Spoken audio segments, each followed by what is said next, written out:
Le Grand Matin Sud Radio, la vérité en face, Maxime Liédot.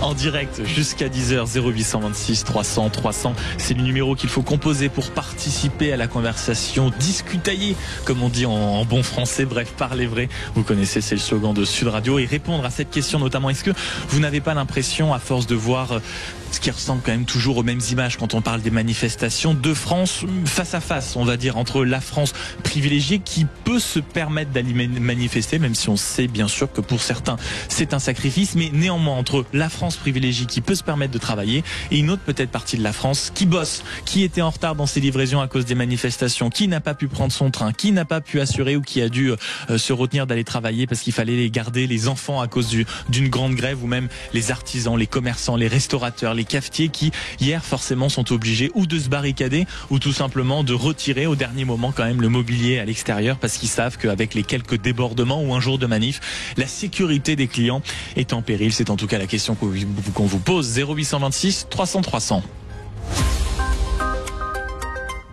Pour en discuter, comme chaque vendredi matin, j'accueille Amaury Brelet en studio. Bonjour. Bonjour Maxime. Rédacteur en chef à Valeurs Actuelles, et puis avec en une tout un dossier cette semaine sur le corps nu. Peut-il réussir en réalité son grand défi à retrouver en kiosque et bien sûr sur le site internet, mais également Laurence Rossignol, que je me fais le plaisir d'accueillir. Bonjour, sénatrice PS du Val-de-Marne, et pour bien sûr participer également à cette conversation. Avant d'aller au standard au 0826 300 300 où ça réagit déjà forcément, je rappelle que vous pouvez participer à cette conversation sur les réseaux sociaux Sud Radio où la question vous est posée. France face à face qui manifeste, la France des privilégiés contre la France qui bosse. Vos avis, vos réactions, vous connaissez le chemin désormais.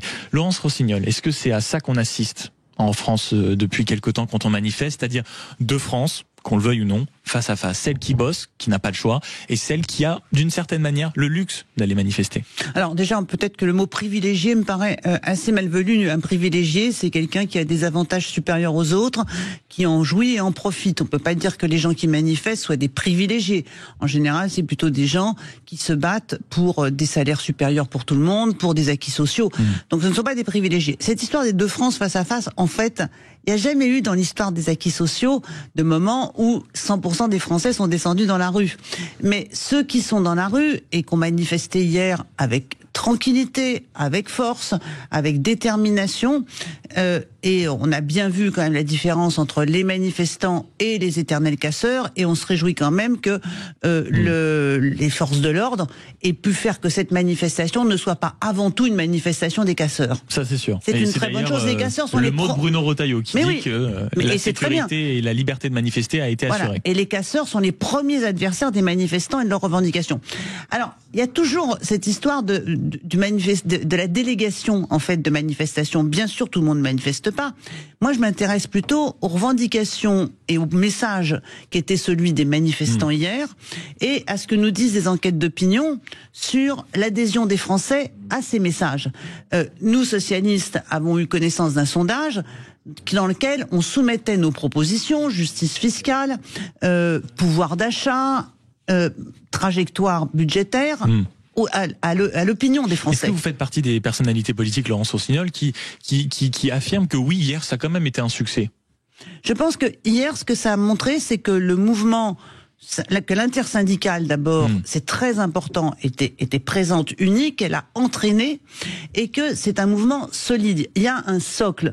Donc, on n'est pas à la veille de la grève générale dans le pays, ça c'est vrai, mais néanmoins il y a un mouvement qui est fort, qui est là, qui résiste bien au regard d'ailleurs de tout ce que les salariés ont pris depuis des années dans les dents, pour parler vulgairement. C'est très poli. 0826 300 300 auditeurs de Sud Radio. J'attends vos commentaires, vos réactions. Est-ce que dans les manifestations de plus en plus, il faut l'admettre, c'est une France des privilégiés, parce que bien sûr Laurence Rossignol, avec votre droit, vous avez dit que le terme n'était pas adéquat. J'entends quand même toute une partie et de ceux qui nous appellent et qui pensent qu'en réalité, pardon, mais les cheminots qui à chaque fois manifestent, ils ont quelques privilèges et ils peuvent en jouir. Certaines professions ont des privilèges et ils en jouissent, et ce n'est pas du tout le petit patron qui perd je ne sais combien de chiffre d'affaires dans son restaurant, dans son kiosque, dans son cafetier, dans son petit, on va dire, commerce de quartier. Amaury Brelet, rédacteur en chef à Valeurs Actuelles. Est-ce que cette vision d'une France face à face privilège et celle qui bosse vous semble adéquat? Est-ce que vous êtes d'accord avec ça? Oui, évidemment. D'abord, il faut relativiser la mobilisation. On parle de 500 000 personnes, c'est-à-dire 1% du nombre d'électeurs en France. C'est moins que la mobilisation lors de la réforme des retraites. Après, on a malheureusement vu à nouveau les suspects habituels, c'est-à-dire les emmerdeurs professionnels.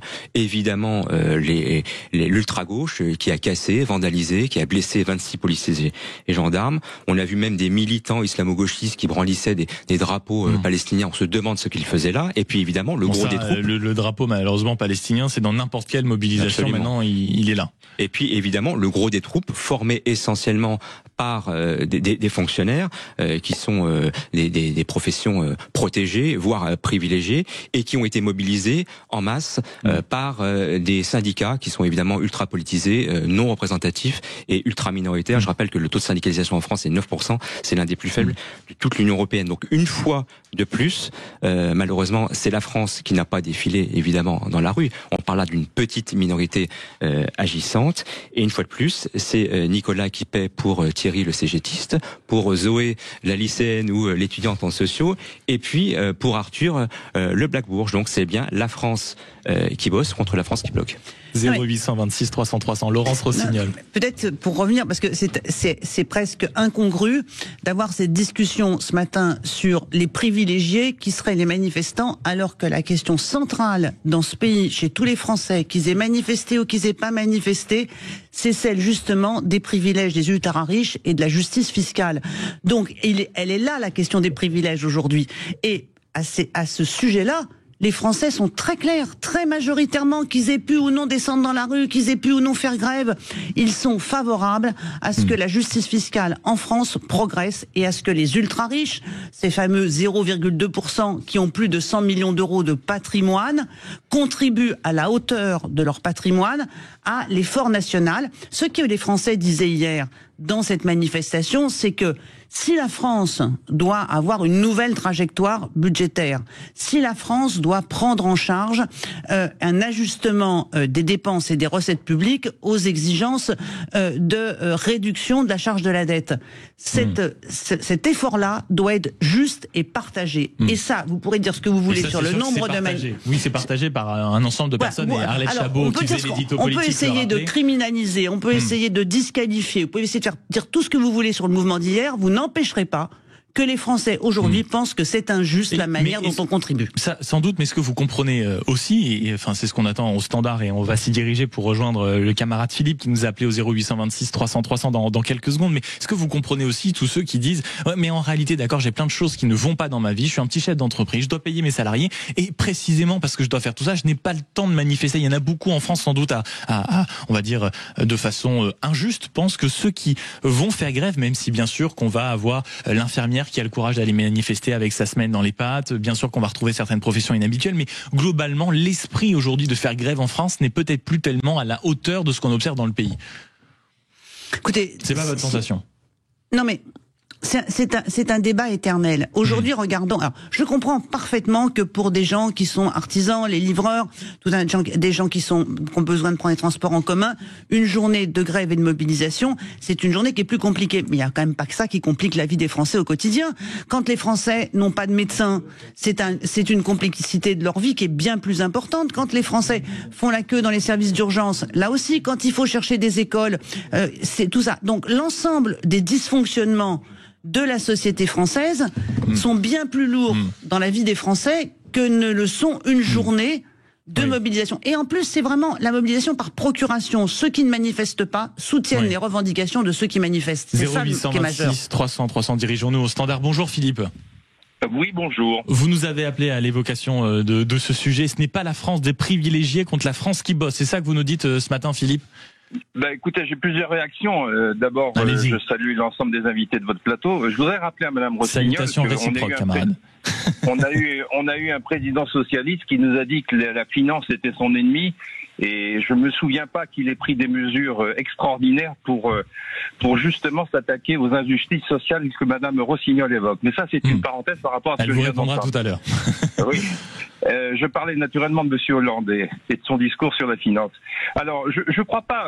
Je suis surpris moi que Sud Radio soit aussi binaire dans son analyse. Et là, je vais rejoindre Madame Rossignol. il n'y a pas de Français qui soit contre la manifestation ou pour la manifestation. Il y a un nombre de Français qui est totalement insatisfait de la situation qu'ils vivent aujourd'hui.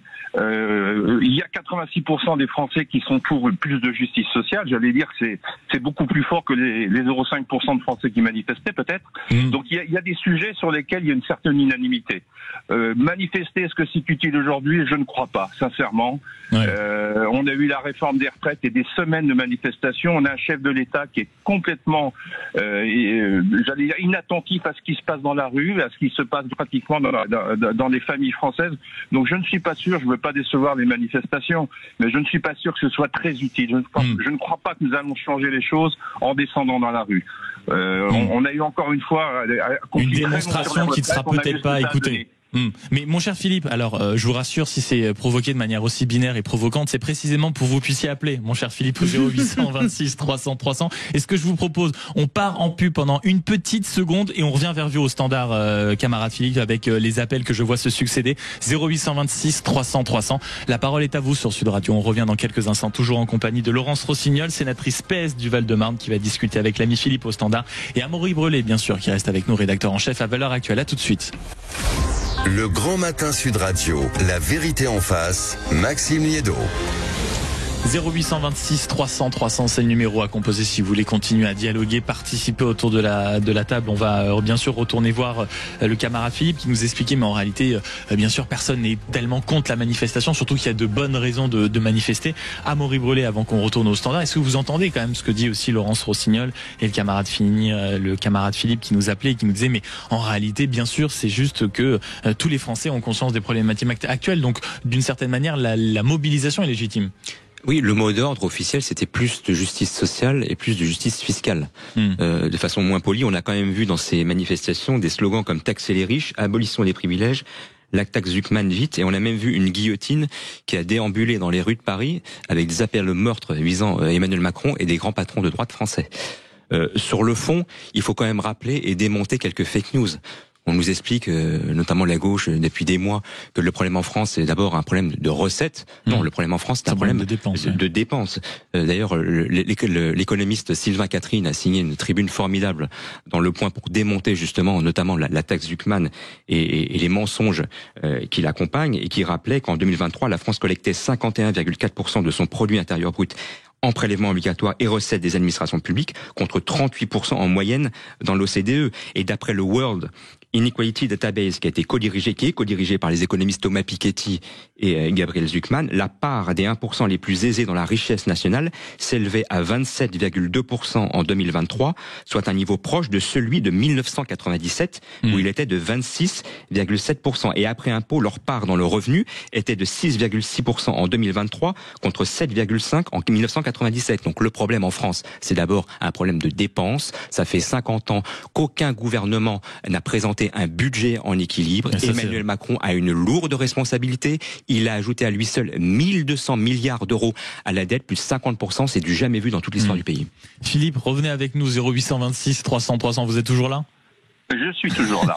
Donc vous entendez quand même les différents sons de cloche, et je vois aussi l'ami Estelle qui est déjà en train de nous appeler au 0826 300 300 en disant, mais non seulement je fais partie de la France qui travaille, mais je fais aussi partie de la France qui manifeste. Donc je sens que le dialogue va continuer à être à bâton rompu durant la prochaine demi-heure. Qu'est-ce que vous répondez à tout ce que vous venez d'entendre, Philippe ? J'entends qu'il faut faire de la nuance par rapport aux derniers propos de votre intervenant. Certes, la France a besoin de faire des grosses économies de dépenses publiques, on est tous d'accord. Mais il faut quand même pas oublier que si la sécurité sociale est en déficit, c'est pas de la faute des assurés. C'est parce que Monsieur Macron, a décidé d'une politique de l'offre qui a consisté à subventionner largement les entreprises. On va pas discuter ce matin si c'est bien ou pas. Ah non, on revient pas sur les 211 milliards, s'il vous plaît, le chiffre, il se balade suffisamment. Il faudra faire du tri dans vos 211 milliards. Absolument. Mais ce sont toutes ces cotisations qui ne rentrent plus dans le budget de la Sécu et qui surtout n'ont pas été remboursées par l'État à la Sécu, qui créent le déficit de la Sécu. Alors il faut qu'on arrête aussi, dans vos médias, chez Sud Radio et ailleurs, il faut faire un peu de nuance, parce que là, certes, on doit réduire nos dépenses. Il y a un tas de dépenses inutiles dans cet État auquel personne ne s'attaque depuis 40 ans, on est bien d'accord. Mais la politique de l'offre qui devait entraîner le ruissellement de l'économie, c'est un échec total. Et pour vous, ça n'a pas marché, Philippe ? avec des conséquences sur les dépenses, sur la dette que l'on voit tous les jours. Je crois qu'il faut faire de la nuance un petit peu dans tout ça. C'est ça qui me paraît important. Mais merci beaucoup précisément pour avoir apporté de la nuance dans cet échange dans ce dialogue, camarade Philippe. Et vous le savez, le dialogue et le standard vous est ouvert. 0826 300 300. On poursuit la conversation de la nuance, Laurence Rossignol. Oui, je vais suivre l'exemple. Tout en commençant en disant l'ennemi de la finance, Monsieur Hollande n'a pas totalement appliqué le programme. Exactement, et c'est vrai. Et d'ailleurs, on pourrait considérer qu'Emmanuel Macron aurait pu se demander quels étaient les bénéfices de cette politique de l'offre et en déduire qu'il n'avait aucune raison de l'augmenter et de l'accroître comme il l'a fait, puisque c'est vrai quand même, c'est 60 milliards d'euros de recettes chaque année qui ont été perdus par les différentes mesures prises par Macron et par ses gouvernements. Peut-être il faut un peu de nuance, mais des budgets en équilibre. En fait, seules les collectivités territoriales et locales ont des budgets en équilibre. Parce qu'ils en ont l'obligation. Ils en ont l'obligation. Notre sujet n'est pas tant le volume de la dette que la charge de la dette. Ah bah oui. C'est celui-là. Parce que ça va devenir le premier poste de dépense de l'État. C'est la charge de la dette, c'est-à-dire combien on emprunte, à quel taux on rembourse. Ce qui nous pèse, c'est les remboursements. Et les remboursements, la charge de la dette, elle est liée aussi à la croissance. Et un des problèmes que pose le budget que présentait Bayrou, c'était que c'était un budget de récession. Donc, j'entends bien ces histoires de oui, la France prélève plus. Oui, mais la France redistribue plus aussi, y compris aux entreprises. On parle de 210 milliards, mais quand même, il faut le dire. La France redistribue avec aussi. Chiffres contestés, vous savez, les économistes qui disent que des aides et des exonérations de charges sociales ne sont en aucun cas de l'argent donné par l'État. Donc, vous savez que sur ça, les différentes enquêtes sont largement contestées. Ou c'est des privations de recettes, en tout cas. Mais là, vous avez raison, c'est qu'il est inadmissible que l'État ne sache pas précisément combien de l'argent donne aux entreprises de manière générale. Et ça, c'est inadmissible. Et dans les aides aux entreprises, il est temps quand même de regarder l'efficacité et de faire le tri. Certaines sont nécessaires, certaines exonérations de cotisations sont nécessaires, et d'autres ne sont que des effets d'aubaine pour les entreprises. Mais pour les salariés, il n'y a pas d'effet d'aubaine. Jamais. Laurence Rossignol, précisément sur ça, je fais partie de la France qui travaille et qui manifeste. Bonjour, chère Estelle. Oui, bonjour. Merci beaucoup de nous appeler en direct sur Sud Radio. Vous avez du vent. Est-ce que vous êtes encore en train de manifester, Estelle? Vous savez que c'est fini. Non, je ne manifeste pas du tout. Non, dites-nous ce que vous vouliez dire, Estelle. Je vous en prie. C'est vrai que oui, pour moi, il n'y a pas de France l'une contre l'autre, parce qu'il y a la France qui travaille. Moi, je travaille depuis mes 18 ans. Mon père était artisan, a travaillé toute sa vie et a commencé à 16 ans à travailler. Malheureusement, il a pris sa retraite et est décédé 5 ans après avoir pris sa retraite, comme ma maman qui aura pu profiter aussi que 6 ans de sa retraite. Donc, il n'y a pas de France d'en haut ou d'en bas. Les gens, ils sont ce qu'ils sont, ils manifestent ou pas, selon leurs moyens. Moi, c'est vrai que la dernière manifestation, je ne l'ai pas fait parce que j'en ai fait une avant et que je peux pas me permettre d'avoir des salaires qui ne tombent pas plusieurs jours d'affilée ou plusieurs jours par mois, parce que j'ai des enfants aussi à nourrir. Et donc, c'est vrai que la manifestation, c'est un outil, qui peut aider. Mais par contre, je vois que depuis quelques années, ça ne sert à rien, parce que j'ai pris part au mouvement des Gilets jaunes pendant très longtemps. On a essayé d'être entendu. En fait, on défendait un pouvoir d'achat, un meilleur vivre en France pour tout le monde, y compris pour les salariés, pour les petits entrepreneurs et tout. J'ai manifesté avec des gens qui travaillaient dans le milieu hospitalier, des pompiers, même des policiers. Donc vous dites aujourd'hui, en réalité, depuis quelques années, comment je pourrais dire ça, si j'essaie de résumer correctement votre propos, Estelle, c'est qu'il y a toute une France en réalité qui se tient main dans la main, précisément parce qu'elles font face au même problème. Un salaire qui n'est plus suffisamment conséquent, peut-être des difficultés dès la moitié du mois, pour pas dire pour certains dès le début, c'est-à-dire que dès que les charges sont retirées sur le salaire, c'est ça que vous nous dites, et c'est ça que vous apercevez quand vous êtes dans les rangs de la manifestation. Oui, quand vous discutez avec les retraités, avec des jeunes, parce que en fait, en manifestation, vous rencontrez tellement de monde qui viennent de tout horizon. C'est pas vrai, il faut pas dire c'est les cheminots, machin. Faut arrêter en fait de discréditer Pierre-Paul Jacques. En fait, c'est tout ensemble. La France. Pour vous, c'est d'une certaine manière, si on peut le dire, et j'essaye de le résumer d'un peu de façon triviale, ma chère Estelle, c'est la France qui trime et qui ne s'en sort pas. C'est la France qui galère d'une certaine manière, qui se retrouve en manifestation. Ça vous va si on résume un peu comme ça? La France qui est solidaire aussi. Et la France qui est solidaire, ajoute Laurence Rossignol. En tout cas, la discussion poursuit 0826 300 300. Merci beaucoup Estelle d'avoir été avec nous. Dans un instant, poursuite du débat et toujours le même numéro 0826 300 300. Je vois également que sur l'application et les réseaux sociaux, les commentaires et les réactions sont nombreuses. On sera toujours en compagnie de Laurence Rossignol et d'Amaury Brelet. L'une est sénatrice PS du Val-de-Marne, l'autre est rédacteur en chef à Valeurs Actuelles. Vous avez le programme pour la dernière ligne droite de l'émission. À tout de suite sur Sud Radio. Le Grand Matin Sud Radio, la vérité en face, Maxime Liédot. 0826 300 300, toujours en direct en compagnie de Laurence Rossignol, d'Amaury Brelet, sénatrice PS du Val-de-Marne à ma gauche et à ma droite Amaury Brelet, rédacteur en chef à Valeurs Actuelles. 0826 300 300, c'est le numéro à composer pour participer à la conversation et à tout ce qu'on est en train de dire sur cette question. Est-ce que en réalité de plus en plus dans les manifestations ce sont deux France face à face, pas tellement côte à côte pour paraphraser une phrase célèbre du ministre de l'Intérieur dans un autre contexte? Est-ce que mine de rien la France qui est privilégiée fait face à une France qui bosse et qui, elle, n'a pas le temps de manifester? 0826 300 300, je vois la multiplication des appels au standard. Le camarade Manu, je crois, est en sueur. Il va falloir un autre café. Mais j'accueille Lionel. Bonjour Lionel. Ouais, salut Maxime et bonjour à toute l'équipe. Merci beaucoup de nous appeler au 0826 300 300. Vous, comment vous regardez ce débat? Est-ce que vous trouvez, comme d'autres auditeurs, qu'il est peut-être un poil caricatural ou au contraire quand même qui touche à une vérité? Oui, quand on est restaurateur, livreur, artisan ou autre, on n'a pas le droit de manifester. Pardonnez-nous. Comment vous l'observez ça, Lionel? Moi personnellement, je suis artisan, donc autant vous dire que les manifestations, c'est un petit peu changé de vie. Il y a 7 ans. C'est-à-dire que je gagnais pas assez ma vie parce que 35 heures, c'est une catastrophe. On peut pas travailler plus de 42 heures par semaine parce que sinon on est hors la loi, c'est tout confondu, ça devient compliqué. Donc j'ai changé de vie. Je me suis mis à mon compte. Je gagne extrêmement bien ma vie maintenant et c'est très bien comme ça. Tant mieux, bravo Lionel, félicitations. Je tape 80, je tape plus de 80 heures semaine. Donc forcément mon niveau de vie a progressé. Mais les gens, faut bien qu'ils entendent que dans un monde où finalement tout le monde bosse comme des fous furieux, parce qu'autour de nous, vous savez, la France c'est pas un îlot perdu au milieu de rien. Non, ça, c'est sûr. Voilà, on est entouré de gens qui travaillent et donc forcément notre pouvoir d'achat s'affaiblit parce qu'on produit pas assez. Donc vous, comment justement vous regardez ces manifestations? Vous êtes visiblement un grand travailleur, Lionel. Vous dites quoi en réalité? Pardon, mais quand on travaille et quand on se concentre sur son pouvoir d'achat, on va pas manifester. C'est un peu ça que vous nous dites peut-être? Exactement. Moi personnellement, j'ai vraiment autre chose à faire que d'aller manifester pour pas grand-chose. Je comprends des retraités qui ont des petites retraites et qui galèrent. Je comprends que des mecs qui touchent les minima sociaux ont que ça à foutre pour aller manifester. Et je comprends aussi ceux qui pour le climat disent oh là là, c'est une catastrophe quand la Chine toutes les 2 semaines, toutes les semaines, elle ouvre une centrale à charbon. Donc je comprends tout ça, mais j'en ai rien à faire. C'est-à-dire qu'à un moment donné, il faut que les gens juste se foutent au boulot et ils vont se rendre compte qu'en travaillant, au final, on peut avoir de l'argent. Quand on n'est pas taxé, on peut avoir de l'argent. Ma petite de 19 ans qui est en alternance aujourd'hui, qui travaille dans une de mes sociétés, qui me fait de la paperasse, elle développe encore une activité à côté. Elle a 19 ans. Elle a compris comment le monde fonctionne et c'est malheureusement comme ça. Vous voulez augmenter votre pouvoir d'achat, allez bosser. Et arrêtez de manifester dans les rues, ça sert à dalle. De toute façon, l'État n'a plus d'argent.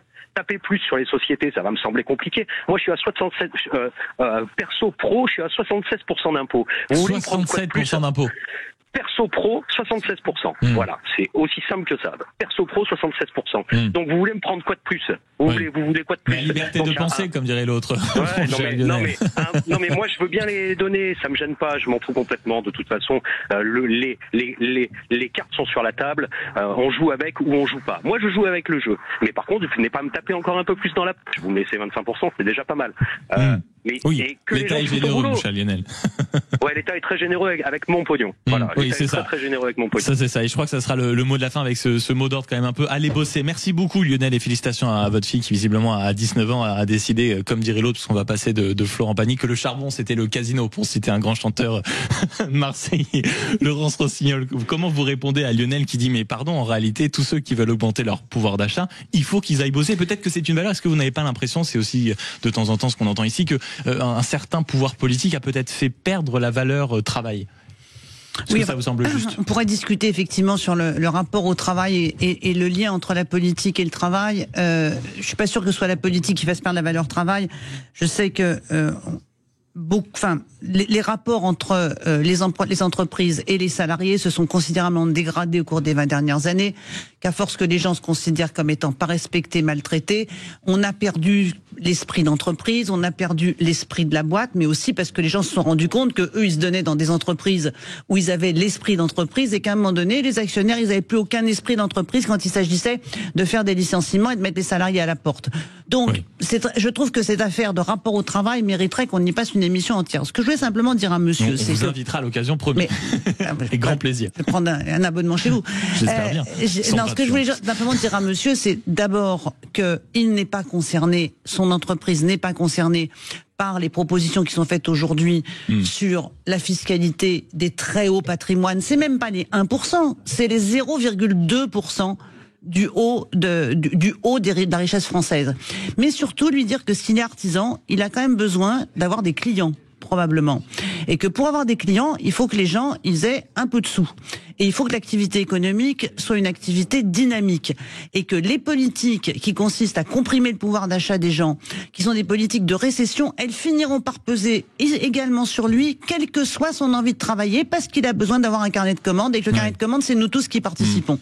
Amaury Brelet. Moi, je suis effaré par le fossé et la déconnexion que l'on a pu constater entre les revendications des manifestants et la réalité économique et budgétaire de la France. On nous parle de la taxe Zuckman, qui est une taxe totalement politique, militante et démagogique, qui rapportera au mieux 5 milliards d'euros, c'est-à-dire 3% du déficit de l'an passé et 0,1% ou 0,2% de la dette française. Donc le problème aujourd'hui, c'est que nous payons 50 ans de socialisme. À l'Assemblée nationale, en réalité, vous avez les socialistes de gauche, les socialistes du centre et les socialistes de droite. Ah oui, donc il y a des socialistes partout. À gauche, vous avez une gauche qui a plus de 150 ans de retard, qui est restée dans la lutte des classes et dans le marxisme. La Macronie, j'en ai fait le bilan, c'est 1200 milliards ajoutés à la dette.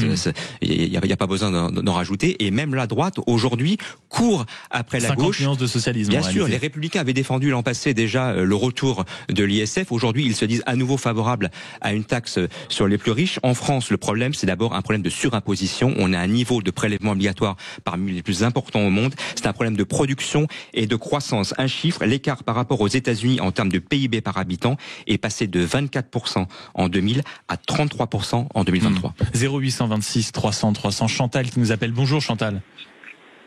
Oui, bonjour. Merci beaucoup d'être avec nous ce matin. Est-ce que vous étiez en pleine forme dans les mobilisations hier, ma chère Chantal ? Oui. Moi, j'ai manifesté à Bastia. Alors moi, j'ai fait 23 ans de syndicalisme. Là, je ne le suis plus parce que les syndicats au niveau national nous ont trahis. Les politiques nous trahissent tous les jours. Alors moi, je vais vous dire, moi, je suis hospitalière. Oui. D'accord ? C'est pas facile pour nous de se mettre en grève parce que bien souvent, nous sommes assignés. Mais hier, j'y suis allé parce que il y avait des retraités. Il y avait même des petits commerçants, des petits artisans. Il y avait de tout. Moi, ce que je ne comprends pas, c'est qu'on nous parle de la dette. Alors, c'est incroyable. La dette publique, elle est toujours collective. En revanche, les privilèges, ils sont toujours individuels. Parce que moi, je peux vous dire, vous me mettez au gouvernement, je les trouve. Je le trouve, le pognon. Je peux vous l'assurer. Parce que c'est pas tellement les multinationales, tout ça, on n'arrête pas. Alors qu'on arrête de leur donner des aides, pas de problème. Mais si on n'a pas d'entreprise, on ne crée pas d'emploi. Oui. Les retraites. On a bien d'ailleurs, Chantal, on a bien vu que c'était visiblement pas une immense logique dans les dernières déclarations des politiques quand on a écouté Éric Coquerel notamment qui faisait pas la différence entre ce qu'était une valorisation, un salaire net et même encore Aurélien Rousseau qui au passage était quand même le directeur de cabinet, ancien ministre de la Santé certes, mais directeur de cabinet d'une ancienne ministre, Elisabeth Borne pour ne pas la citer, qui a quand même affirmé que quand on investissait dans des entreprises, on ne faisait pas fonctionner en réalité l'économie du pays. Donc forcément c'est un peu compliqué. Merci beaucoup Chantal de nous avoir éclairé au 0826 300 301. Le mot de la fin pour vous, Laurence Rossignol et Amaury Brelet, d'un mot sur tout ce qu'on a entendu ce matin. Vous encouragez sans doute peut-être les Français à poursuivre cette mobilisation ? Non, mais je vais vous encourager, vous les journalistes, à ne pas dresser les Français les uns contre les autres. Ce pays est déjà suffisamment fracturé entre les ruraux, les urbains, les métropolitains, les petites communes. Ce pays est déjà suffisamment difficile à gérer pour lui faire retrouver sa cohésion. Et je pense que opposer les privilégiés qui manifestent et les autres Français qui manifestent pas, c'est oublier que en fait dans ceux qui manifestent, il y a de la solidarité avec ceux qui ne peuvent pas manifester. Et je trouve que les interventions des auditeurs sont très encourageantes de ce point de vue-là. On a un pays qui est en fin de compte beaucoup plus responsable qu'on ne veut bien le dire.